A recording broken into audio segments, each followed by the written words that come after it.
자, 여러분 이어서 보도록 하겠습니다. 여러분, 제가 연간 강의 일정 좀 소개해 드릴 건데요. 자, 우리가 여러분들이 상담을 통해서 또 커리큘럼을 통해서 대충 어떻게 일정이 진행되는지 알고 계시겠지만 한번 보시면 우리가 이제 11월, 12월 이제 다음 주부터 이제 우리가 첫 진도가 나갑니다. 그러면 이 11월, 12월 과정은 우리가 기초입문 과정이죠. 그래서 기초입문 과정이라 입문서를 통해서 우리가 이제 입문서를 통해서 이 기초 입문 과정을 우리가 공부합니다.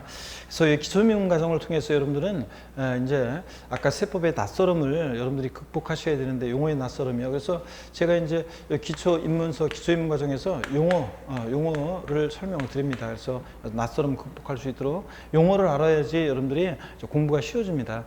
그 다음에 민법 같은 과목도 그래요. 민법도 일단 용어를 익히면 여러분들이 일단 반은 못 들어가는 거예요. 그래서 용어를 익히시고, 그 다음에 이제 또 아까 세법의 중요한 원칙들이 있잖아요. 제가 잠깐 맛배기로 소개해 드렸는데, 세법의 그 중요한 그 원칙들을, 그 세법의 원칙들을, 기본 원칙들을 여러분들이 이걸 이제 이해하시면 많은 내용을 외우지 않아도 우리가 이해할 수 있게 됩니다. 그 다음에 각 세금들의 세목별 특징이요.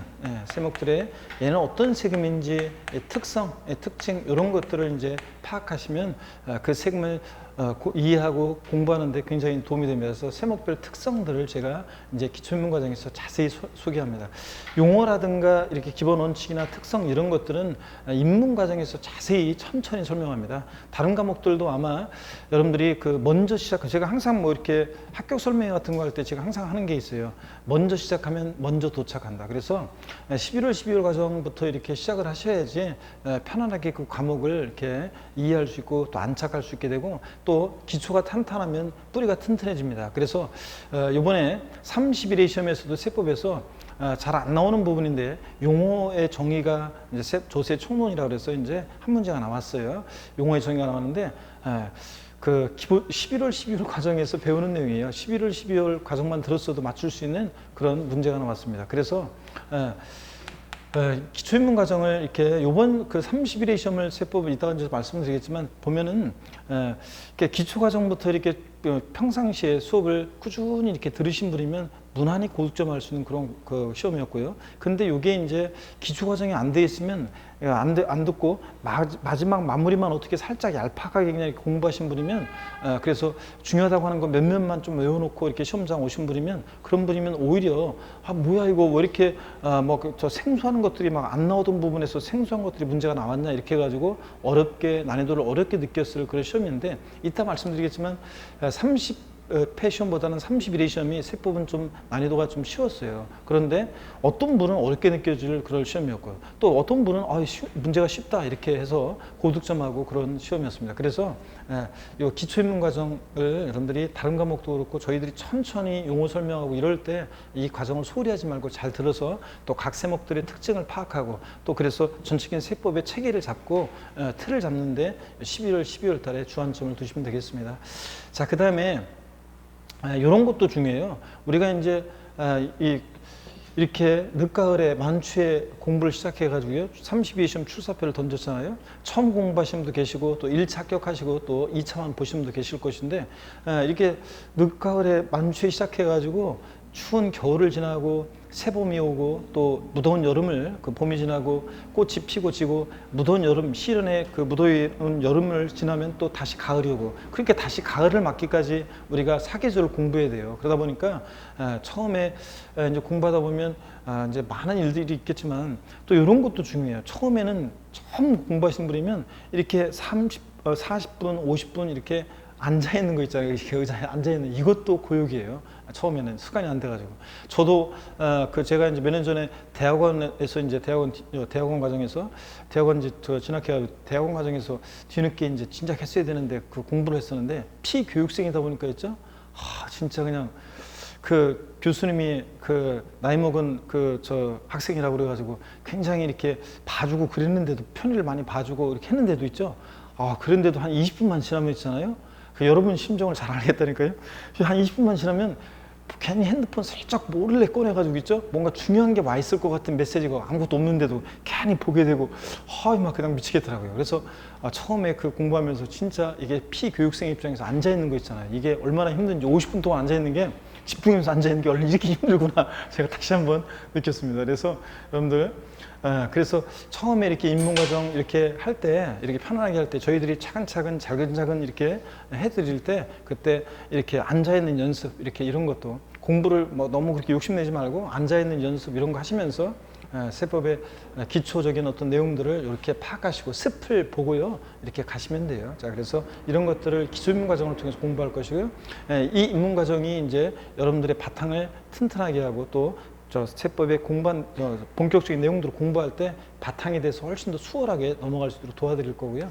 그 다음에 이제 1월달, 2월달 과정부터는 이제 1, 2월 과정은 이제 우리가 기본 이론을 공부하는데 기본서를 통해서 공부합니다. 여러분들 우리가 입문서를 여러분들이 받으셨는데 입문서를 보시면 지금 요 정도 책이 두께가 되잖아요. 근데 여기에 2차 과목이 다 들어있어요. 요거 하나면 얼마나 좋겠어요. 그냥 이거로 딱 끝내면 그럼 좋은데 아까 얘기했지 최근에 2차 과목을 통해서 난이도를 조절해서 합격자 수를 조절하기 때문에 요거 갖고는 안 돼요. 입문과정 갖고는 더 많은 내용을 공부를 하셔야 돼요. 그래서 이제 기본서에 이제 각 과목별로 두꺼운 게 나오는데 근데 이 기본서는 있잖아요. 사실은 모든 내용이 망라되어 있어요. 제가 이제 우리 여기서 이제 저희는 제가 입문서도 쓰고 제가 기본서도 쓰고 요약집도 제가 씁니다. 그래서 여러분들은 제가 쓴 책으로 이제 공부를 할 건데 근데 보면 모든 내용들이 망라되어 있어요.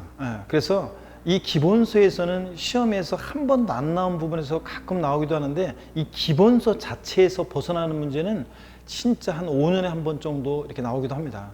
근데 기본서에 우리 세법의 이 방대한 내용을 다 담을 수도 없어요. 엄청나게 많기 때문에 버리고 그랬는데도 기본서의 내용들은 엄청 내용이 많습니다. 근데 많은데 기본서는 왜 이렇게 내용이 많냐고요? 그럼 여러분들이 그 기본서의 두꺼운 그 내용을 나중에 이제 한 권 이만큼인데 이 내용을 다 알아야 되느냐? 아니에요. 그럴 필요 없어요. 우리가 상대평가도 아니고 남보다 한 문제 더 맞춰야 되는 시험도 아닌데 뭐하러 그렇게 공부해요. 더군다나 세법 같은 과목을 뭐하러 그렇게 공부할 필요가 없어요.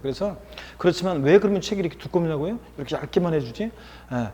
공부할 때 처음에 배경적인 거라든가 자세한 내용을 우리가 알아야 되잖아요. 그래서 이해를 위해서 또 그 다음에 시험 문제가 나왔을 때 우리 회사 책에는 그 시험 문제가 없어 이러면 안 되잖아요. 그래서 그러기 위해서 그냥 기본세는 시험에 나올 만한 잡다한 내용들까지 또 배경적인 것까지 싹 다 들어있습니다. 그렇지만 여러분들은 그걸 다 공부할 필요는 없다. 그래서 저희들이 다 추려줘요. 자, 그래서 어떤 간에 기본서를 통해서 우리가 기본 이론을 공부하는데 세법은요 시험에서 가장 많이 기출되고 가장 많이 언급이 되는 그런 내용을 언제 공부하냐면 1, 2월 달에 공부를 해요. 1, 2월 달에. 제가 기초입문 과정에서도 이제 시험에서 중요한 내용들을 강의를 하는데 기초입문 과정은 필요 없는 게 아니에요.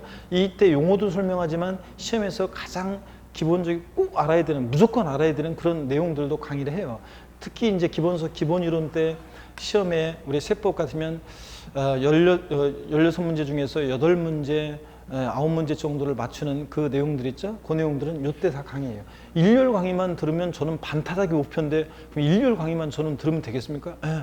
자, 그냥 난 8개만 맞겠다 세법 그런 분은 그냥 계속 그 1열 강의만 들어도 요것만 들어도 됩니다. 그래도 8, 9문제를 맞춥니다. 근데 가장 중요하고 가장 잘 출제되는 내용들을 기본 이론을 통해서 우리가 공부를 합니다. 그 다음에 이제 3, 4월 달 되면요. 3, 4월 달 되면 우리가 이제 심화 이론을 공부해요. 그래서 말 그대로 이제 심화된 어려운 이론들을 공부합니다. 그래서 내용 자주 가끔씩 출제가 2, 3년에 한 번씩 나오긴 하는데 내용이 아주 어려운 내용이에요. 그래서 이 내용은 이런 것도 있어요. 제가 시험에서 중요한 내용인데 강의를 요때 하지 않고 나중에 3, 4월 달에 하는 내용들이 있어요. 그거는 어떤 것들이냐면 민법적인 지식이나 공법적인 지식들 다른 과목들의 공부가 좀 돼 있으면 세법적인 내용을 얹어서 강의할 때 여러분들이 이해할 수 있는데 다른 과목에 공부가 안 돼 있으면 제가 연락에 설명을 하더라도 이해가 안 되고 또 제가 민법을 자세하게 강의할 수는 없잖아요. 민법에서 다 배우고 오면 세법에서 한두 줄 나온 내용을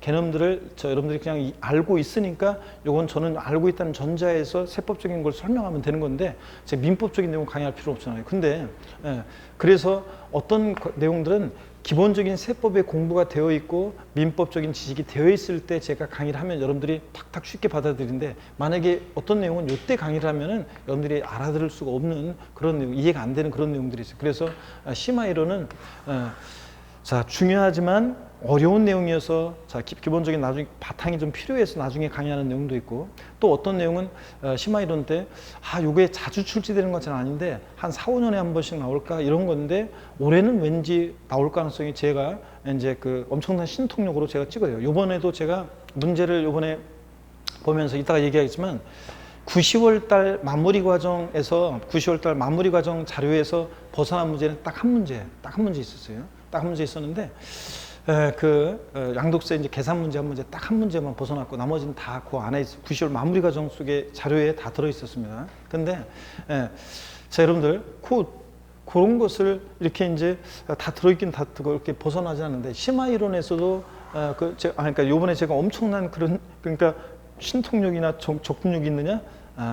제가 생각해도 있잖아요. 이런 게 있어요. 제가 그러니까 제가 뭐 신기가 있어가지고 올해 이거 나온다, 이거 안 나와 이런 게 아니라 다양한 분석하면서 제가 법령을 쭉 보다 보면, 그리고 출제자 입장에서 생각해봐요. 어떤 거는요, 이게 이슈가 되고 굉장히 중요한 건데, 요 문제를 출제하려면 예외가 많아가지고 단서를 잘 달아가지고 문제를 정교하게 출제하지 않으면 복잡해져요. 저 오답 바로 그냥 문제 미스 출제가 되거나 아니면 요 문제는 출제하려고 했더니 지문이 주저리 너무 길어져. 그러면 이걸 압축해서 어느 정도 출제해야 되는데 하기가 귀찮아, 애매해. 그러면은 오히려 그런 것들은 또 중요하지만 이슈가 되고 그런 거지만 안 내는 것들도 있어요. 그래서 제가 이제 여러 가지 법령을 보고 강의하면서 기출됐던 걸 분석하면서 올해는 왠지 이게 나올 차례가 됐다, 이렇게 하는 것들은 거의 여지없이 나옵니다. 그래서 이제 그런 것으로 분석을 통해서 제가 이제 합니다. 그래서 심화 이론 때는 이렇게 자주 출제 안 됐지만 올해는 나올 것 같은 것도 강의하고, 또 원래 내용이 어려워서 강의하는 것도 있고, 그래서 심화 이론 때 이제 이렇게 해가지고 기본서를 3, 4월 과정을 통해서 우리가 마무리를 짓습니다. 이렇게 해서 이론을 심화된 이론까지 거의 이론의 거의 95%를 다 배워요. 자, 그 다음에 이제 5, 6월 달 되면은 이제 5, 6월 달 되면 우리가 핵심 요약 강의죠. 그래서 핵심 요약 강의로 요약집을 통해서 강의를 해요. 그래서 여러분들 기본서 두꺼웠잖아요.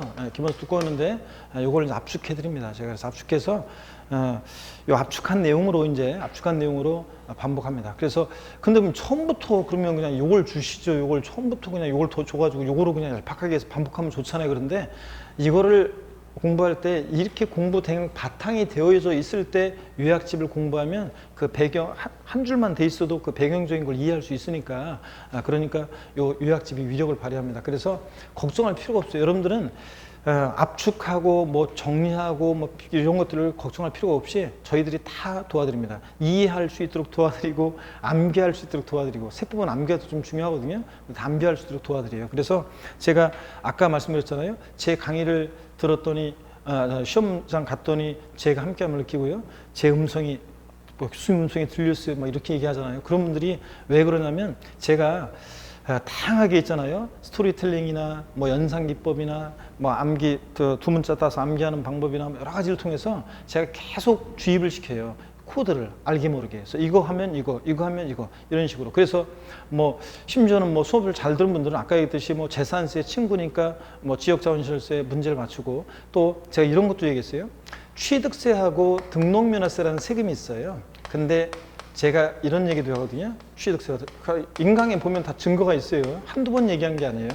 취득세와 등록면허세란 세금들이 있는데 얘네들을 묶어서 오지선다 5개의 지문으로 이렇게 구성돼서 문제가 나오면 이때 정답은 어디에 있냐? 등록면허세 지문에서 정답이 있다. 그래서 1번부터 3번까지는 취득세 지문이고 4번하고 5번은 등록면허세 지문이에요. 그러면 제가 이런 문제 나면 분명히 얘기했어요. 작년에도 제가 작년에 이번 31회 시험 대비해서도 제가 이렇게 문제 취득세 등록면허세 묶어서 문제 한 문제 나왔다? 답은 어디서 무조건 찾아라?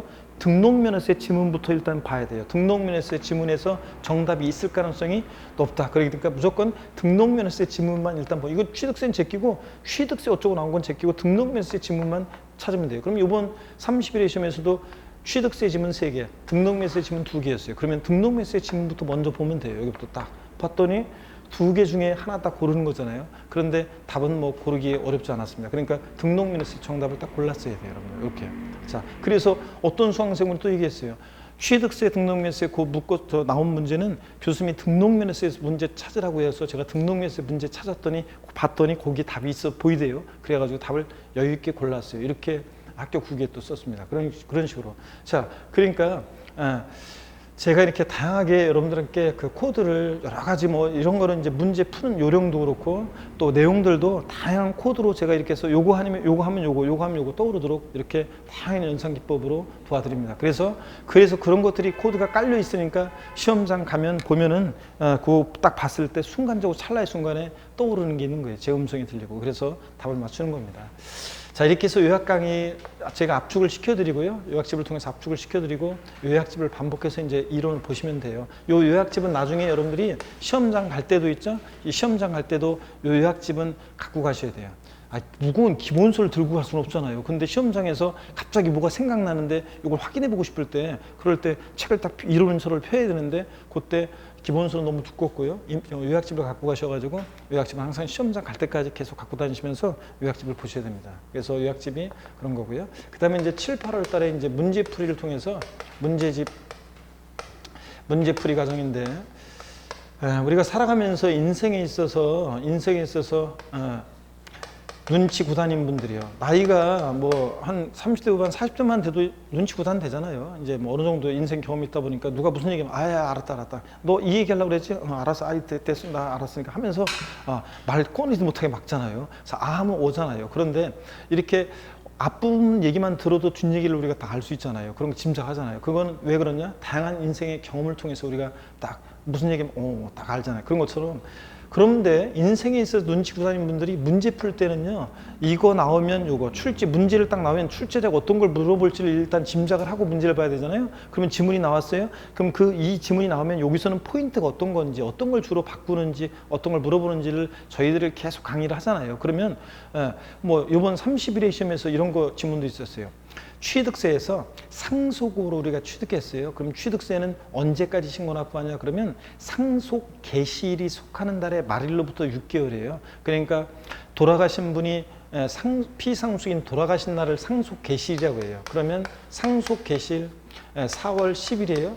그러면 상속 개시일로부터 6개월 10월 10일이 아니라 상속 개시 속한 달의 말일로부터 6개월 즉 10월 31일이에요. 제가 항상 얘기했어요. 이거 6개월 숫자만 신경 쓰면 안 된다. 이거 숫자만 신경 쓰면 안 돼. 옛날에는 6개월 요 가로놓기를 문제 나온 적도 있었지만 숫자만 신경 쓰지 말고 상속으로 취득했을 때는 상속 개시일로부터 6개월이 아니라 상속 개시일이 속하는 달의 말일로부터 6개월이다. 이렇게 해가지고 OX 같은 제가 마지막 이론 마무리 강좌에는 이 두 개 중에 고르기도 돼 있어요. 뭐 그런 식으로. 그래서 항상 이런 거 포인트. 6개월 숫자만 신경 쓰지 말고 상속 개시일부터 6개월 상속 개시 속한 달 말일로부터 6개월 되는지 꼭 확인하는 연습을 계속 하거든요. 그러면 그 지문을 딱 봤을 때 6개월 보이면서 동시에 상속 개시일로부터 6개월 돼 있잖아요. 말일로부터 6개월 있는지를 꼭 확인해야 돼요. 이런 게 트레이닝 돼 있으면 그 문제를 보더라도 6개월만 보는 게 아니라 상속 개시 때는 상속 개시 속한 달에 말일로부터 6개월인데 상속 개시일부터 6개월 틀렸네 딱 이렇게 확인하는 이런 식으로 공부는 그래서 그런 게 중요해요. 포인트가 어떤 건지, 이 지문이 나오면 주로 어떤 걸 물어보는지,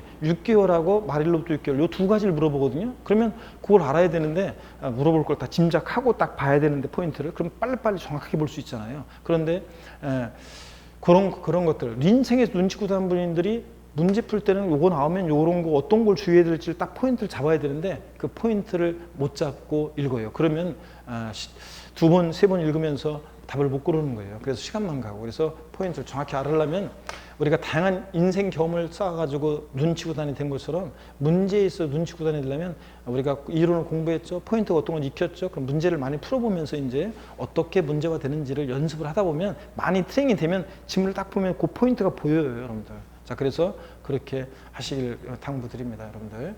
자, 그 다음에 문제풀이, 그 다음에 또 한 가지 생각나는 게 이런 건데요. 31회 시험에서 또 보면 이런 게 있었어요. 취득세에서는요, 우리가 신고할 때 기간 나왔다, 며칠 나오면 제가 항상 며칠이냐면 60일이라고 그랬어요. 일단 30일 나오면 틀리다. 무조건 60일이지. 근데 딱 하나 예외가 있다.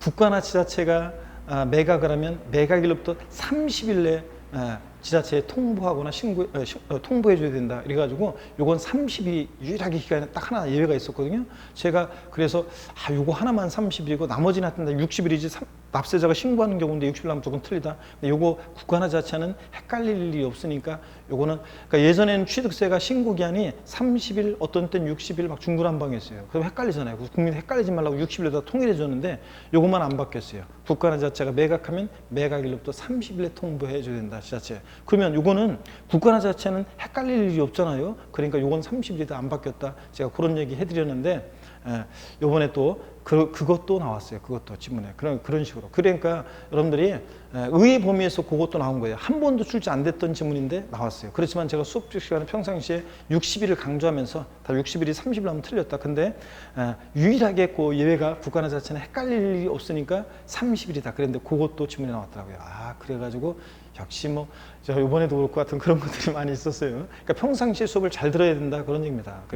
그러니까 너무 이렇게 어떤 잡하게 공부한 분들은 그런 제가 설명할 때 60일을 강조할 때 이렇게 배경적으로 설명한 그런 내용들을 귀담아 들었으면 딱 그런 것도 보이잖아요. 그래서 여러분들 평상시 수업을 잘 들어야 됩니다. 그래서 문제를 사례를 통해서 우리가 눈치 구단이 돼야 된다. 이제 문제에 있어서 어떤 지문이 나오면 포인트는 주로 요거고 요거 주위에서 보고 이렇게 이런 것들이요. 그 다음에 이제 9, 10월 마무리 과정인데 요 9, 10월 마무리 과정이 이제 제일 중요해요. 사실은요. 많은 인강수강생분들이 여러분들은 학원에 나오면 그냥 오프라인 수강생분들 강제적으로 여러분이 수업을 듣잖아요. 오기만 하면 그냥 여기서 뭐 여러분 딴짓할 수 없잖아요. 여기 딱 앉아 계시면 저희들이 그냥 막 이렇게 강의를 막 해가지고 어차피 그냥 뭐 가끔씩 영혼이 가출할 때도 있고 가끔씩 영혼이 내 몸을 이탈해가지고 저기 의정부를 지나가지고 가평을 막 날아가기도 하지만 그렇지만 앉아있으면 어떻든 간에 그랬다가 또 듣기도 하고 들었다가 또 듣기도 이렇게 하잖아요. 근데 인강수강생분들 중에는 상당수 분들이 처음에 강의를 좀 듣다가 밀리기 시작해요. 무슨 일이 생겨서 강의 못 들어. 그럼 밀리고 그러다 보면 나중에 이걸 들 수가 없어요. 나중에. 그러니까 이거 많은 분들이 그래요. 제가 기본 이론 들었는데 시간이 없는데 이건 못 들었거든요. 요건 제끼면 안 될까요? 요거 제끼면 안 될까요? 하면서 막 요걸 제끼면 안 될까요? 요거만 보면 되나요? 막 합니다. 근데 사실은요. 어느 정도 공부만 좀 사실은 조금만 이렇게 들은 풍월 있고 되어 있고 자기가 디테일하게 암기를 안 하고 공부가 안 돼 있어서 좀 부족하더라도 어느 정도 대충만 이렇게 돼 있으면 사실은 이 마무리 과정만 잘 해도요. 마무리 과정만. 공부는 막판이잖아요. 막판 투다리. 그래서 공부는 요 90월 과정에 각 과목별로 저희들이 쏟아내는 자료라든가 강의는 저희들의 모든 각자 교수들의 노하우를 요때 다 대방출하는 거예요. 그래서 저희들의 노하우. 근데 이거를 처음에 여러분들이 이런 과정을 거치지 않으면 대충 거쳐서 어느 정도 들은 풍월이 없으면 이게 안 돼요. 그래서 이 9, 10월 달 마무리 과정을 보면 일단 이론 총정리, 이론 촉집계, 이론 마무리 특강이 있어요. 여기 이제 제가 요번에 올해는 B4 용지 크기로 해가지고 원고가 34페이지였어요. 34페이지. 이런 마무리 특강. 그 다음에 동형 모의고사라고 있어요. 동형 모의고사. 그래서 요거 40문제씩 사회분을 시험을 보는데 여러분들은 매일 이제 시험을 보게 되잖아요. 그래서 동형 사회 문제인데 40문제씩 사회니까 160문제예요. 세법 16문제밖에 출제 안 되는데 160문제니까 10배수 문제가 출제되잖아요. 그 다음에 또 백선 마무리 적중 예상 특강이 있어요. 자, 어떤 수강생분들은 제가 이런 거 들을 시간이 없어요. 요거만 보면 안 될까요? 이런 분들도 많습니다. 인강수강생 중에. 어떻든 간에 이런 과정들을 거치게 되면 세법은 어느 정도만 돼 있으면 요 과정들을 거치면 무난히 좋은 점수를 맞을 수 있다. 고득점 할 수 있다. 자, 그래서 좋은 점을 맞출 수 있는데 제가 요번에 아까 얘기 드렸잖아요. 30일의 시험에서 여기서 자료에서 벗어난 문제는 딱 한 문제밖에 없어요. 그래서 그 한 문제는 어차피 틀리라고 낸 문제라 그건 뭐 찍을 수밖에 없어요. 그건 그냥 찍으면 되는 거고. 그래서 이렇게 해서 그 한 문제 딱 빼놓고 나머지는 다 여기 이제 있었어요. 그러니까 요 마지막 강정만 잘 보셔도 세법은 내년에 세법이 어렵게 나오고 그래도 뭐 고득점 하는 데 지장이 없어요. 특히 이제 이 가운데 보면 이제 저를 사랑하고 있죠. 저를 사랑하고 제가 하는 얘기에 울고 웃고 그러면서 진짜 인강수강생분들 중에 특히 열성 팬들이 많은데 진짜예요. 저를 사랑하고 막 그런 분들이 계세요. 제 강의에 그냥 웃고 울고 용기를 얻고 교수님 강의에 자기가 막 포기하려고 했는데 진짜 힘을 얻었어요. 시 한 편에 영혼이 정화되는 걸 느꼈으면 하면서요. 막 그런 글들을 씁니다. 그러면서 저를 진짜 사랑하는 분들이 계세요. 그런 분들은 내년도에 시험이 아무리 어렵게 나와도 세법은 이제 거의 다 맞거나 이제 하나 틀리거나 그런 거예요. 이제 그래서 고득점 하는 거고, 그렇지 않은 분들은 어느 정도만 대충 이렇게 과정이 돼 있으면, 그러면 마무리 과정만이라도 집중해서 공부하면 그러면 얼추 그냥 좋은 점수를 맞을 수 있다, 이렇게 말씀드릴 수 있습니다. 그렇지만 꾸준히 이렇게 따로 공부를 안 하더라도 이 과정을 수업 시간 전 계속 들으면서 수업 시간 전후로 조금씩만 하고, 제가 나눠드린 자료 같은 문제 풀고 이렇게 하면서 조금씩만 같이 따라서 외우시고, 까먹더라도 또 한번 해보고 그때 과정에 반복해서 이렇게만 하면은 따로 시간을 많이 투자하지 않더라도 세법은 고득점 할 수 있습니다. 좋은 점수 맞을 수 있어요. 그래서 여러분들이 이런 과정들을 이렇게 긴 시간 동안, 근데 걱정되는 것은 이래요. 우리가 이렇게 긴 시간을 함께 하잖아요. 공부하잖아요. 지쳐요. 아유, 그렇지. 여러분들, 우리가 기계도 아니고 한결같을 수가 없잖아요. 또 20대라든가 우리가 중고등학생들은 집안에 뭐 공무원 시험을 준비하는 우리가 젊은 청춘들이라든가, 아니면 뭐 중고등학생들은 집안에 무슨 일이 생기면 야야 넌 신경 쓰지 말고 너 공부하는 게 도와주니까 넌 공부만 해, 뭐 이렇게 얘기하잖아요.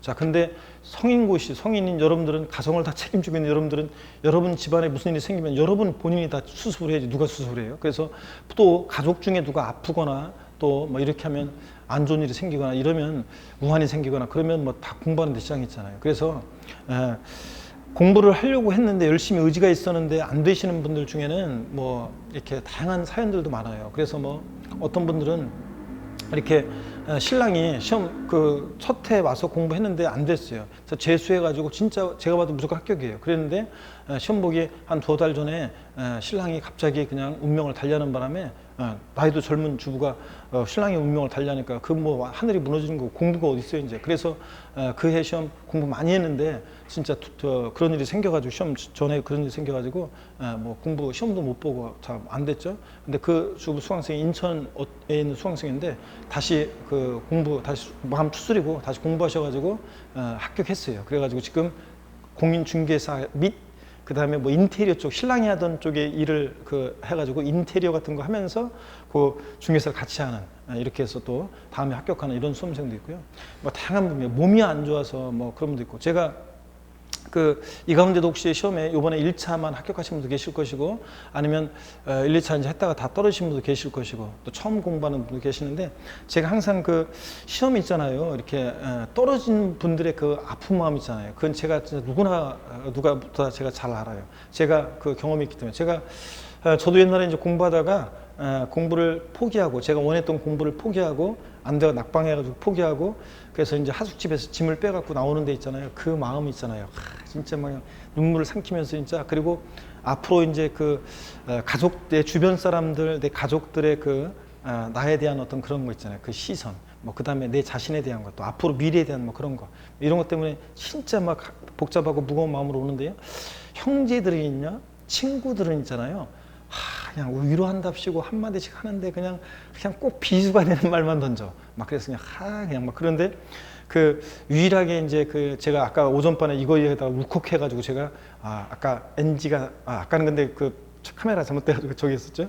울컥하는 바람에 제가 오늘 저녁반에는 울컥하지 않으려고 마음의 준비를 한 다음에 자, 아까는 갑자기 얘기하다 보니까 울컥해가지고, 제가 이 얘기하면 울컥해가지고, 사람들은 다른 친구나 형제들은 진짜 좀 막 그런데요. 막 괜히 막 그런 거 있어요. 야, 그것도 못하냐? 아유, 뭐 그렇게 했는데 그것도 안 되냐?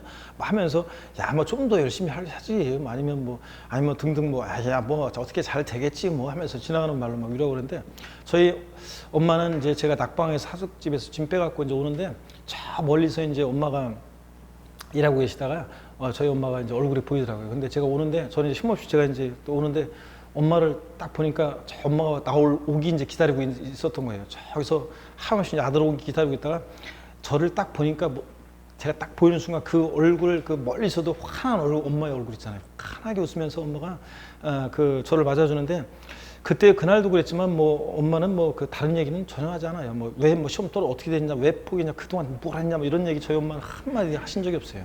그냥 저한테 엄마가 제가 상심했을 때 이제 한 얘기가 뭐냐면, 몸이 건강하면 다 살기 마련이다. 그래서 아무 걱정하지 말고 몸만 건강하면 된다. 건강하면 네가 무슨 일을 하든 간에 다 먹고 살게 돼 있다. 그러니까 걱정하지 말고 하여튼 뭐 운이 없어서 그런 거니까 또 다시 하면 된다. 이렇게 해서 이제 했는데 그렇잖아요. 제가 그래서 그걸 그렇게 해서 이제 저기에다가 이제 형님이 하는 회사에 잠깐 들어가서 했는데 그것도 더럽고 그래가지고 다시 제가 자유로운 영혼이다 보니까 그러다 보니까 이제 강의 이쪽에 오게 됐잖아요. 잘 나가고 있잖아요. 그래서 돈 많이 벌고 그래서 어떤 간에 인생이 끝난 게 아니에요. 보면 이렇게 또 다른 뭔가 길이 있더라고요. 보면 그래서 제가 강의하면서 어떤 때 느끼는 거는요. 몸이 힘들어서 진짜 이걸 왜 해야 되냐고 힘들어가지고 너무 막 고생될 때도 있지만 어떨 때 보면 역시 강의는 내 체질이구나 이런 생각도 하고 막 그렇습니다. 그러니까 길이 또 있어요. 그래서 제가 그리고 요번에 이제 31회 시험에서 떨어진 수험생분이 계시는데 어떤 분이 계시냐면 저희들 그 교수진한테 또 우리 예전에 우리 여기서도 노원 학원에서 그런 수험생이 계셨었는데 그 커피를 교수들한테 매일 그 커피를 그 제공해 주는 분이 계셨어요. 그래가지고 딱 그분이 아침에 왔는데 교수실에 커피가 있으면 이분이 오신 거고 어떨 때는 가끔씩 없어요. 이분이 안 오시구나 오늘 목사님은 안 왔어요. 결석이고 그런데 그럴 정도로 그랬던 분이 계시는데 저희들이 늘 교수들이 늘 그분을 응원하고 그랬어요. 그런데 첫해 이제 작년에 이제 공부했는데 좀 몸도 안 좋고 막 중간에 뭐 이렇게 뭐 여러 가지 일도 계시고 그래가지고 안 됐어요. 올해 재수를 하셨었는데 몸이 계속 안 좋고 그런 데다가 코로나가 이렇게 하니까 학원을 못 나오고 그러다 보니까 계속 뭐 인강으로 하신다고 하시긴 하셨었는데 이게 제대로 안 됐나 봐요. 그래서 올해 또 보니까 또 떨어졌어요. 근데 그냥 그분 소식을 들으니까 그냥 너무 마음이 안 좋고 무겁더라고요. 제가 그 마음이. 그래서 그분이 그 메시지가 왔어요. 그 메시지가 왔는데 뭐라고 왔냐면 신랑이 더 이상 공부하지 말라고 이제 한다고 하더라고요. 그래서 제가 그래서 자기도 힘들고 또 신랑도 공부하지 말라고 그래서 어떻게 될지 모르겠는데 자기는 너무 억울해가지고 다시 한번 공부하고 싶은데 그런 말씀을 하셨더라고요. 그래서 제가 그랬어요. 이 시험을 포기하면 안 된다. 이거 포기하면 앞으로 두고두고 살아가면서 이 패배감이 상체기가 돼가지고 있죠. 이거 있잖아요. 이거 별것도 아닌 거 이거 공인중개사 간판만 봐도 괜히 막 패배감이 생겨가지고 뭐 일할 때 안 좋아요. 뭐를 하든. 그래서 제가 이거 계속 하면 된다. 그러니까 포기하지 말고 다시 시작하셔라. 그래서 다시 도전해서 합격하면 그러면 별거 아니에요. 막상 또 합격하면 또 별거 아니에요. 그렇기 때문에 여기서 물러나면 안 된다고 제가 그랬거든요. 그래서 다시 하시라고. 그래서 여러분들도 다시 시작하는 분이 계시면 제가 응원의 갈채를 보내고요. 잘하신 거예요. 그래서 합격하면 돼요. 재수하든 뭐하든 뭐 10년 전에 합격했는데 여전히 장롱 속에 있는 분들도 허다하고 뭐 그렇습니다. 작년에 합격했는데 뭐 올해 합격하나 내년에 합격하나 똑같습니다. 그래서 여러분들 포기하지 말고 끝까지 도전하셔가지고 올해 합격하시면 돼요. 이 중개사 시험은 내가 하려고 의지만 있고 시간을 투자하면요. 가방 끈기도 상관없고 누구나 합격할 수 있고요. 그 다음에 그렇지만 아무나 합격할 수는 없지만 그래도 합격하려고 노력을 하는 자에게 기꺼이 합격의 결실을 내어주는 그런 시험입니다. 아셨죠 여러분? 포기하지 말고 끝까지 하셔가지고 이걸 해야지 이거 힘들다고 포기하면 안 돼요. 그러면 계속 생체기가 남습니다. 자, 그래서 우리가 긴 시간 동안 이제 이런 과정을 통해서 저희들과 함께 할 것이고 또 세법 함께 하시고요. 세법의 출제 경향 분석인데 이건 빠르게 한번 짚고 넘어갈게요. 부동산 세법의 전반적인 내용을 숙지하고 있어야 고득점할 수 있는 문제에 출제되었습니다. 무슨 얘기냐면 세법은요. 취득세 그러잖아요. 그러면 문제가 있잖아요. 등록면허세, 뭐 취득세 그러면 5개 지문 속에 있잖아요. 5개 지문 속에 주요 내용도 한 개 특정 테마에 대해서 물어보기도 하기도 하지만 뭐 과세 표준과 세율 이래가지고 특정 테마에서 물어보기도 하지만 그렇지만 5개 지문 속에 취득세 전반적인 내용들을 등록면허세 등록면허 3문제 속에 전반적인 내용들을 곳곳에서 뽑아서 문제를 내요. 곳곳에서. 그러다 보니까 전반적으로 공부를 하셔야지 어떤 특정 부분만 공부한다고 될 게 아니에요. 그래서 세법은 주요 자주 출제되는 주요 내용들을 중심으로 해서 전반적으로 주요 내용들을 숙지하고 있어야지 고득점할 수 있습니다. 자, 그 다음에 28회, 29회, 30회 시험에서는 지방세 출제 비중이 제가 이거 고친다는 걸 또 안 고쳤네. 8문제가 출제가 됐는데 국세는 7문제예요. 그래서 일곱 문제. 그래서 지방세 출제 비중이 지방자치단체에서 부과하는 세금을 우리가 지방세라고 하고요. 지방자치단체에서 부과하는 세금, 국가에서 부과하는 세금을 우리가 국세라고 하는데 출제 비중은 최근에는 계속 지방세 출제 비중이 높습니다. 옛날에는 국세에서 문제가 더 많이 나왔었는데 지금은 계속 지방세 출제 비중이 더 높다는 거 말씀을 드리고요. 그 다음에 그다음에 취득세 출제 비중이 줄었고요. 등록세 출제가 높았다 그랬는데 이번 31회 시험의 특징이었어요. 이게 진짜 특징이었어요. 뭐냐면요.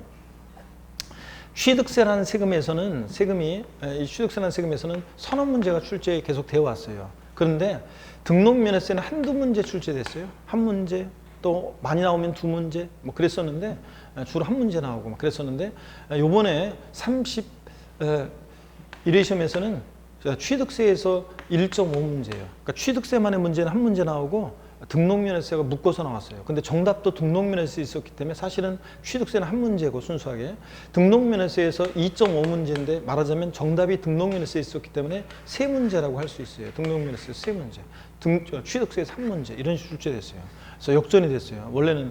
근데 제가 이번 31회 시험 앞두고도 그랬어요. 등록면허세에서 두 문제 나오길 바라야 한다. 그래서 등록면허세는 왜 그러냐? 출제가 많으면 많이 될수록 여러분한테는 도움이 되는 거예요. 등록면허세라는 세금은요, 문제 출제가 되면은 내용이 공부할 때도 내용도 많지도 않고 어렵지도 않고 또 그 다음에 또 문제도 어렵지도 않고 출제된 문제들이 또 지문도 짧아요. 그래서 등록면허세 나오면 좋은 거예요. 그래서 올해 시험은 세 문제가 나왔는데요.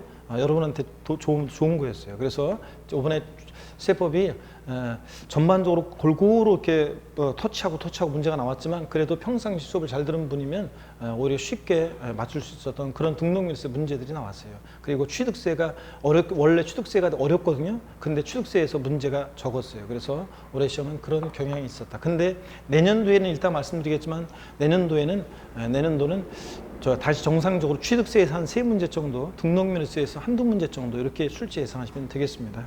자, 그 다음에 자주 출제되지 않았던 부분이 출제가 돼가지고요. 자주 출제되지 않았던 부분에서 출제가 돼가지고 수험생의 체감 난이도는 높았다. 자, 무슨 얘기냐면 문제 자체는 어렵지 않았어요. 근데 지문 자체가 자주 출제되지 않았던 부분에서 문제들이 몇 문제가 그 곳곳에서 나왔었는데 물론 세법은 매년 그렇긴 하지만 이런 것도 있었어요. 재산세 문제에서 이런 거 있었어요. 신탁토지는 신탁을 받은 그 수탁자의 고유 토지와 수탁자의 원래 자기 토지와 위탁자가 신탁한 토지는 동일한 시군구 관할 구역 내에 있어도 이제 합산하지 않는다. 이걸 제가 그런 내용이 있었는데 제가 그 내용을 강의하면서 그랬어요. 요거 25회 시험 전에 요 조문하고 몇 개 조문이 같이 신설이 됐었는데 세 개가 그 당시에 신설이 돼서 같은 무렵에 그 동네에서 그래서 신설이 돼가지고 두 개는 시험 문제 나왔는데 얘만 안 나왔다. 그래서 이거 시험에서 중요한데 시험 문제 내기도 딱 좋고 진짜 좋은데 왜 얘를 25회 시험부터 계속 30개까지 안 나오고 있어요. 그래서 매년 제가 그랬어요. 이거 문제 내면 딱 좋은데 그리고 문제 내기도 좋고 이거는 뭐 지문이 길지도 않고 그 다음에 논란이 될 것도 아니고 문제 내면 딱 좋은데 왜 이걸 안 내지? 이거 그래가지고 제가 맨날 계속 강조드렸어요. 그리고 제가 나눠드리는 OX 문제 또 제가 출제한 전국 모의고사 그 다음에 마지막 자료 이거에 계속 강조했었는데 시험에 그동안 이게 25회 시험에 신설이 되고서 한 번도 안 나오다가 이번에 딱 나왔어요. 또 이거 나온 게 있고 또 양도소득세에서도 보면 다른 거는 양도일이 속하는 날의 말일로부터 2개월 내 양도세를 예정신고 납부라고 그래서 여러분 나중에 배웁니다. 그런데 신고해야 되는데 부담부 증여라는 게 있어요. 나중에 배웁니다. 좀 어려운 건데 부담부 증여라는 것은 3개월이에요. 얘만 3개월이에요. 그래서 이거 특이하다. 이거만 3개월이고 그러니까 그래서 누구나 다 이거는 시험에 나오면 전국의 모든 강의 들은 수험생은 다 마친다 막 그런 얘기했는데 역시 그런 것도 안 나오던 건데 나오고 그래서 이렇게 자주 출제되지 않았던 아까 계산 문제도 그렇고 수험생 이런 주문이 출제돼서 체감 난이도는 높았어요. 그렇지만 아까 얘기했듯이 강의를 잘 들었던 분들은 제가 평상시에 그렇게 얘기들을 했기 때문에 재산세 작은 지역자원시설세 뭐 이런 식으로 등등 해서 취득세 등록세 나왔을 때는 등록세 지문 먼저 찾아라 뭐 등등 하면서 계속 강조를 드렸기 때문에 여러분들이 이런 것들도 사실은 맞췄어야 되는 그런 문제입니다. 그래서 평상시에 잘 들은 분들은 그래서 무난히 고득점 할 수 있었고요. 그렇지만 충실히 공부가 좀 평상시 수업을 잘 안 들었던 분들은 아무래도 한 특정 부분만 듣고 그랬던 분들은 조금 어렵게 난이도가 높게 또 느꼈을 수도 있는 그런 시험이었습니다. 자, 출제 경향 분석해드리면 최근의 경향과 같이 법령의 내용을 이해하고 있어야지 풀 수 있는 문제 역시 출제됐고요. 박스형 문제가 이번엔 좀 적었어요. 다른 과목들도 박스에서 옳은 것은 몇 개인가, 옳게 짝지어진 것은, 뭐 틀린 것은 이런 식으로 해서 박스형 문제 고르는 문제들이 수험생들이 되게 점수가 좀 낮거든요. 근데 박스형 문제가 이제 많이 출제되는데 올해는 뭐 한 4문제 정도까지 출제되고 그러는데 올해는 2문제밖에 안 나왔어요. 박스형 문제가. 자, 수험생들이 박스형 문제를 어려워하는데 올해는 뭐 세법은 박스형 문제가 많지는 않았다는 거. 그 다음에 조세 총론에서는 용어의 정의가 한 번도 안 나오다가 옛날에 나오고 안 나오다가 용어의 정의가 나왔고 쉬웠어요. 쉬웠고 여러분들이 다음 주에 아니면 다다음 주에 배우는 기초인문 과정에 배우는 그 용어 알고 있는지를 묻는 그런 문제였습니다. 출제가 됐었고요. 계산 문제 한 문제 나왔는데 그냥 틀려야 되는 어쩔 수 없이 여러분들이 그냥 틀릴 수밖에 없는 그런 문제였습니다. 자, 그 다음에 한 문제 출제됐고요. 그러나 세법은 계산 문제가 한 문제 조금 출제돼요. 아까 제가 얘기했어요. 뭐 수학을 못하는데 뭐 저 계산을 어떻게 하면 복잡하게 갈 것 같아가지고 그런데 걱정할 필요 없어요. 우리가 이 이론을 알고 있으면 풀 수 있는 사례 문제고요. 또 공식 같은 거 있는데 많지도 않아요. 세법은 그거 몇 개 외우고 있으면 풀 수 있는 그런 문제입니다. 근데 한 번도 안 나왔던 부분에서 문제가 나왔기 때문에 이번에 어려운 거고 다른 것들은 저 계산기 누를 힘만 있으면 맞출 수 있는 그런 문제들이 나옵니다. 그래서 가끔씩 어렵게 나오기도 하지만 대개는 어렵지 않습니다. 시험 총평이요. 30회 시험보다는 난이도가 다소 낮았다고 볼 수 있지만 아까 얘기했듯이 기초과정부터 충실히 수긍하지 않은 수험생은요 오히려 체감 난이도가 높다고 느꼈을 그런 문제들이 다수 있었습니다. 그 다음에 조세 총론에서는 그동안 출제되지 않았던 조세 용어 번역이 출제됐고 계산 문제는 양도세 아까 간면액을 묻는 문제 출제해서 생소하게 느꼈을 문제도 있었습니다. 그래서 이런 거는 요거는 맞췄어야 되지만 계산 문제는 틀리면 되는 거고요. 취득세 출제 문항수가 아까 말씀드렸죠. 등록면세 문제보다 더 많이 출제가 되는 예년보다 이제 적었고 등록면세 문제가 오히려 취득세보다 더 많이 나오는 그런 경향이 있었습니다. 그렇지만 여러분한테는 더 좋았던 거고요. 이게 사실은. 자, 근데 내년에는 거의 정상적으로 좀 출제될 가능성이 높습니다. 그래서 자주 출제됐던 부분에서 여전히 출제되고 있는데 고득점을 위해서는 기초과정부터 심화 내용까지 전반적인 학습이 좀 필요하다. 그래서 수업을 충실하게 듣는 게 중요합니다. 여러분들 보고 공부를 엄청 많이 하라는 게 아니라 강의를 좀 충실히 들어야 한다. 이걸 좀 강조드립니다. 그러니까 공부를 여러분 혼자서 많이 하라는 게 아니라 그렇게 하면 얼마나 좋겠어요. 근데 다른 과목 공부하다 보니까 그럴 시간 없잖아요. 그렇게 안 하더라도 여러분들이 강의를 충실히 듣는 게 중요하다는 걸 다시 한번 제가 느꼈고요. 그 다음에 최근에 출제 경향은 그렇게 특정 부분만, 특정 테마만 찍어서 공부하다 보면 곤란한 것이 아까 얘기했죠. 종합문제 속에서 골고루 섞어서 나오기 때문에 기초과정부터 심화까지 이렇게 마무리 과정까지 차근차근 준비하는 게 제일 중요합니다. 안정적으로 합격할 수 있는 합격의 비결입니다. 다른 과목도 똑같아요. 차근차근 빠지지 말고 이렇게 공부하시는 것이 제일 중요합니다. 그래서 31회 시험에서는 세율을 묻는 독립문제가 출제가 안 되는데 올해 세율에 관한 문제는요. 최소 2문제에서 4문제까지 세율이 출제돼요. 세율은 암기해야 되거든요. 이해한다면 무조건 암기해야 되는데 제가 다 암기할 수도 도와드려요. 근데 이번 시험에서는 세율 문제가 출제가 잘 안 됐어요. 양도소득세 같은 것도 작년에 출제가 됐다가 논란이 됐었고 취득세 올해 세율이 개정이 됐잖아요. 그래서 개정이 되는데 8월 달에 개정이 됐기 때문에 아직 숙지가 얼마 안 됐으리라고 생각했고 또 그 다음에 다 예외가 엄청 많아가지고 어설프게 출제하면 오답 시비에 걸릴 것 같으니까 출제자가 제가 취득세는 강의는 하긴 했는데 그런데 사실은 제가 강의를 어떻든 혹시 모르니까 강의를 해줬는데 막판에 강의를 해줬지만 문제도 만들어 출제하고 그랬지만 제가 많이 디테일하게는 강의를 안 했어요. 왜냐면 출제 입장에서 생각해 보세요. 이거 개정된 지 시행된 지 8월 달에 시행이 됐고 근데 아직 숙지가 안 됐고 법령을 보니까 예외가 엄청 많아요. 이거 문제 출제 잘못했다가는 바로 그냥 오답 시비에 걸릴 것 같으니까 출제하기가 부담스러운 거예요. 그래서 출제하지 않았습니다. 그래서 올해는 세율에 관해서 문제가 이렇게 독립화 문제로 직접적인 묻는 문제는 출제되지 않았지만 물론 세율 지문이 있긴 있었지만 그렇지만 독립화 문제로 출제 안 되는데 32회 시험에서는 잘 공부하셔야 돼요. 올해 이제 양도소득세도 개정이 많이 됐고 이제 내년부터 개정이 된 내용들이 시행이 되고 종부세 개정된 내용이 시행이 되고 취득세도 이미 시행이 됐고 그래서 요 개정된 요 내용들을 중심으로 내년에는 세율이 분명히 출제가 된다. 그래서 잘 숙지를 하셔야 됩니다. 그래서 내년에는 세율 문제가 중요하다. 암기 이해가 필요하고요. 제가 도와드립니다. 그 다음에 세법은 전반적인 이해와 중요한 숫자는 암기를 반드시 해야 돼요.